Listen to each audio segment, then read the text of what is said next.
உங்கள் அனைவருக்கும் என்னுடைய அன்பான வணக்கம். கல்வியும் மருத்துவமும் தான் நம்மோட திராவிட மாடல் அரசினுடைய இரு கண்களாக விளங்கிக் கொண்டிருக்கிறது. கல்வியில் சிறந்த மாநிலமாக தமிழ்நாட்டை வளர்த்தெடுக்கவும், சிறந்த மருத்துவ கட்டமைப்பை உருவாக்கி அனைவருக்கும் தரமான மருத்துவம் கிடைக்கக்கூடிய வகையில் உறுதி செய்யவும் பல்வேறு திட்டங்களை நாம் உருவாக்கி கொண்டிருக்கிறோம். அதனுடைய தொடர்ச்சியாகத்தான் நம்முடைய தலைமைச் செயலாளர் குறிப்பிட்டு சொன்னது போல,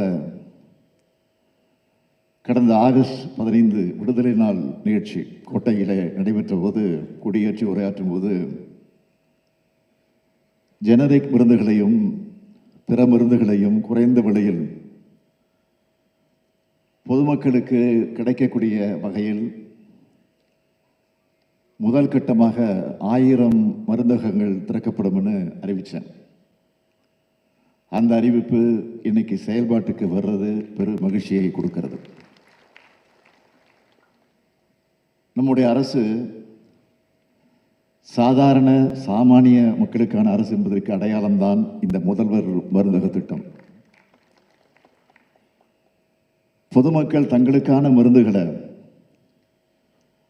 அதிக விலை கொடுத்து வாங்க வேண்டியது நிலையை மாற்றணும், அவங்களுடைய சுமையை குறைக்கணும்னு இந்த மருந்தகங்களை நாங்கள் திறப்பதற்கு திட்டமிட்டோம். சுகர், பிபி என்று சொல்லப்படக்கூடிய நீரிழிவு, இரத்த அழுத்தம் போன்ற பாதிப்புகளுக்கு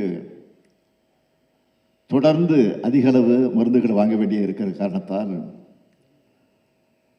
அதிகமான செலவாகுதுன்னு பலரும் கவலைப்பட்ட காரணத்தினால இந்த மருந்தகங்களை திறக்க நாங்கள் திட்டமிட்டோம். சொன்ன மாதிரியே இன்னைக்கு 1000 மருந்தகங்களை திறந்திருக்கிறோம். இந்த மருந்தகங்களை சிறப்பாக செயல்படுத்த மருந்தாளர்களுக்கும் கூட்டுறவு அமைப்புகளுக்கும் மானியம் மற்றும் தேவையான கடனுதவியை அரசு வழங்கியிருக்கு. இந்த மருந்தகங்களை அமைக்க விருப்பம் உள்ள பிஃபார்ம், டிஃபார்ம் முடித்தவங்க கிட்ட இருந்தும், இல்லை அவங்க ஒப்புதலோடு தொழில் முனைவோர்கள் மற்றும் கூட்டுறவு சங்கங்கள் கிட்ட இருந்தும் விண்ணப்பங்கள் பெறப்பட்டு தொழில் முனைவோருக்கு 3 லட்சம் ரூபாயும், கூட்டுறவு சங்கமாக இருந்தால் 2 லட்சம் ரூபாயும் மானியமாக வழங்கப்படுது. உட்கட்டமைப்பு வசதிகளை மேற்கொள்ள ரொக்கமாகவும் மருந்துகளாகவும் வழங்கப்பட்டிருக்கு. அதோட முதல்வர் மருந்துகளுக்கு தேவைக்கேற்ப உடனடியாக அனுப்புகிற வகையில் மாவட்ட மருந்து கிடங்குகளிலிருந்து 3 மாதத்துக்கு தேவையான மருந்துகளோட இருப்பு பராமரிக்கப்படுது. சாலிகிராமத்தில் தமிழ்நாடு மருத்துவ சேவை கழகத்தால் மத்திய மருந்து கிடங்கு அமைக்கப்பட்டிருக்கு. 38 மாவட்டங்களில் மாவட்ட மருந்து கிடங்குகள் அமைக்கப்பட்டிருக்கு. மாவட்ட மருந்து கிடங்குகளில் அனைத்து உட்கட்டமைப்பு வசதிகளான ஏசி, குளிர்சாதன பெட்டி 38 மாவட்டங்களில் மாவட்ட மருந்து கிடங்குகள் அமைக்கப்பட்டிருக்கு. மாவட்ட மருந்து கிடங்குகளில் அனைத்து உட்கட்டமைப்பு வசதிகளான ஏசி, குளிர்சாதன பெட்டி, ராக்குகள் மற்றும் கணினி எல்லா வசதிகளும் அமைக்கப்பட்டிருக்கு. மற்றும் தேவைப்பட்டியல் பெறப்பட்ட 48 மணி நேரத்தில் மருந்துகளை வாகனங்கள் மூலம் இந்த முதல்வர் மருந்துகளுக்கு அனுப்பி வைக்க வசதியும் ஏற்பாடு செய்யப்பட்டிருக்கு.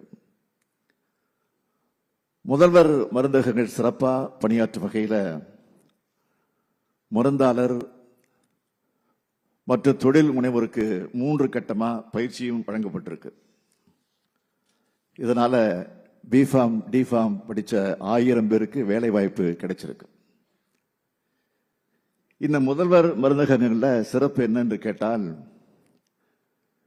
இங்க பொதுமக்களுக்கு 25 விழுக்காடு வரை தள்ளுபடி வழங்கப்படுது. இதனால தனியார் மருத்துவமனைக்கு செல்லும் பொதுமக்களுக்கு அதிக விலை கொடுத்து வாங்க வேண்டிய நீரிழிவு, ரத்த அழுத்தம் போன்ற பாதிப்புக்கு ஆளாகி இருக்கக்கூடிய அவர்களுக்கு மருந்துகளை குறைந்த விலையில் முதல்வர் மருந்துகளை வாங்கி பயன்பெற முடியும். இந்த திட்டத்தை மிக சிறப்பா செயல்படுத்தி காட்டியிருக்கக்கூடிய மாண்புமிகு கூட்டுறவுத்துறை அமைச்சர் பெரிய கருப்பன் அவர்களுக்கும் துறையினுடைய அதிகாரிகளுக்கும் அலுவலர்களுக்கும் என்னுடைய மனமார்ந்த பாராட்டுக்களையும் வாழ்த்துக்களையும் நான் தெரிவித்துக் கொள்கிறேன். நீங்க செஞ்சிருக்கக்கூடிய பணி உயிர்காக்கும் பணி. அதனால் தான் வாழ்த்துகிறேன், பாராட்டுகிறேன். நான் முன்னாடியே சொன்ன மாதிரி திராவிட மாடல் அரசு என்பது சாதாரண சாமானிய மக்களின் நன்மைக்காக எண்ணற்ற திட்டங்களை தீட்டி வரக்கூடிய அரசு. நம்ம ஆட்சி பொறுப்புக்கு வந்தப்போ கொரோனா என்கிற பெரும் தொற்று, நோய் தொற்று பரவி இருந்த காலம். அப்போ மக்களுக்கு தடுப்பூசி செலுத்துறதுக்காக பல சிறப்பு முயற்சிகள் எடுத்தோம். வாரந்தோறும் மாபெரும் தடுப்பூசி முகாம்கள் நடத்தி எந்த அளவுக்கு சிறப்பா செயல்பட்டு கோவிட் பெருந்தொற்றை கட்டுப்படுத்தணும்னு உங்களுக்கு நல்லா தெரியும். நம்ம ஆட்சி பொறுப்புக்கு வந்தப்போ தடுப்பூசிக்கு தகுதியானவங்கள 8.09 விழுக்காடு மக்களுக்காகத்தான் முதல் தவணை தடுப்பூசியும், 2.84 விழுக்காடு மக்களுக்கு இரண்டாம் தவணை தடுப்பூசியும் போடப்பட்டிருந்துச்சு.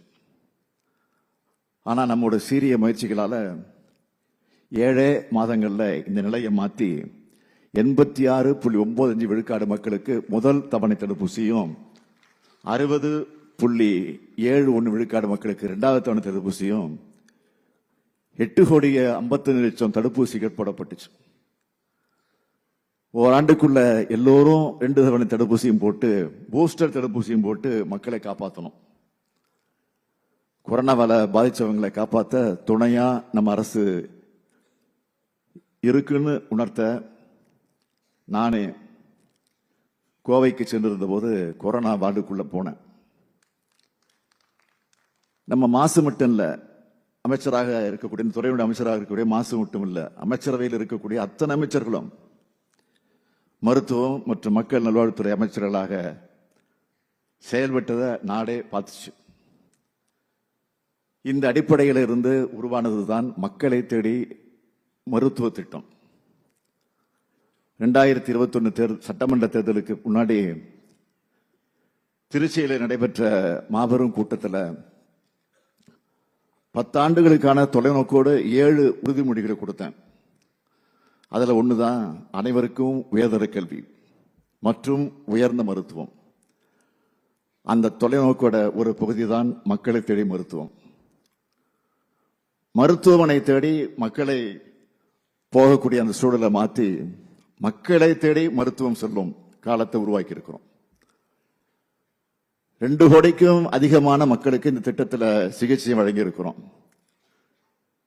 இதே போலத்தான் பாதங்களை பாதுகாப்போம், இதயம் காப்போம், இன்னுயிர் காப்போம், நம்மை காக்கும் 48 பல்வேறு திட்டங்களை செயல்படுத்தி ஏராளமான மக்களோட உயிரையும் உடல்நலத்தையும் பாதுகாக்கிறோம். குழந்தைகள், மாணவர்கள், மகளிர், இளைஞர்கள்னு முதியவர்கள்னு ஒவ்வொரு மக்களோட தனித்தனி தேவைகளை உணர்ந்து பார்த்து பார்த்து செஞ்சு தரோம். இந்த அணுகுமுறையாளர் தான் சமூக வளர்ச்சியில தமிழ்நாடு முன்னணி மாநிலமாக இன்றைக்கு வளர்ந்து கம்பீரமாக நின்று கொண்டிருக்கிறது. வறுமையின்மை, பட்டினி ஒழிப்பு, தரமான கல்வி, பாலின சமத்துவம், தூய்மையான குடிநீர், குறைந்த விலை வேலை வாய்ப்பு, பொருளாதார குறியீடு, தொழில் உட்கட்டமைப்பு, சம வாய்ப்புகள், அமைதி, மருத்துவம், மக்கள் நல்வாழ்வு, நுகர்வு, உற்பத்தின்னு எல்லா குறியீடுகளிலும் தமிழ்நாடு சிறந்து விளங்குதுன்னு இதெல்லாம் நமக்கு நாமே வாசிக்கிற பாராட்டு பத்திரங்கள் கிடையாது. ஒன்றிய அரசோட நிதி ஆயோக் புள்ளி விவரங்களே சொல்லுது. நாட்டுக்கே முன்மாதிரியா வழிகாட்டியாக இருக்கக்கூடிய கலைஞர் மகளிர் உரிமை திட்டம், விடியல் பயணம், புதுமை பெண், தமிழ் புதல்வன், காலை உணவு திட்டம்னு முற்போக்கான தொலைநோக்கான நாட்டுக்கே முன்னோடியான அத்தனை திட்டங்களையும் பல்வேறு நிதி நெருக்கடிகளுக்கு இடையில தான் செயல்படுத்திக்கிட்டு இருக்கோம். மத்திய அரசுன்னு சொல்லிக் கொள்ளக்கூடிய ஒன்றிய அரசோட நெருக்கடி இருந்தாலும் அந்த நெருக்கடிகளுக்கு மத்தியில அதை பத்தி கவலைப்படாம தமிழ்நாட்டு நலன்கள் மட்டுமே மனசுல வச்சுக்கிட்டு தமிழ்நாட்டு மக்கள் மேல நம்பிக்கை வச்சு இந்த திட்டங்களை நாங்கள் இன்றைக்கு செயல்படுத்தி கொண்டிருக்கிறோம். இது எல்லாத்தையும் மக்களுக்கான நம்மோட கடமைன்னு உணர்ந்து செயல்பட்டுக்கிட்டு இருக்கிறோம். மக்களுக்கு நன்மை செய்வதில் நாம கணக்கு பார்க்கறது இல்லை. இந்த நேரத்தில் நான் அரசு அதிகாரிகளுக்கு சொல்லிக்கொள்ள விரும்புவது என்னவென்றால், இந்த முதல்வர் மருந்துகள் என்ன நோக்கத்துக்காக தொடங்கப்பட்டிருக்கோ அந்த நோக்கம் கொஞ்சம் கூட சிதையாம இன்னும் சிறப்பா செயல்படுத்துற அந்த உறுதியை நீங்க எடுத்துக்கணும். இப்ப திறக்கப்பட்டிருக்கக்கூடிய 1000 மருந்துகள் என்பது முதல் கட்டம் தான். அடுத்தடுத்த கட்டங்கள்ல இந்த எண்ணிக்கையை அதிகரிக்க போகிறோம். ஏழை எளிய மக்களுக்கு குறைந்த விலையில மருந்து கிடைக்கணும் என்ற நோக்கத்தோடு இந்த திட்டத்துக்கு இன்னொரு நோக்கமும் இருக்கு. பிஃபார்ம் டிஃபார்ம் படிச்ச இளைஞர்களை சொந்தமா தொழில் தொடங்குறதுக்கான அடித்தளம் அமைக்கிறது தான் அந்த நோக்கம்.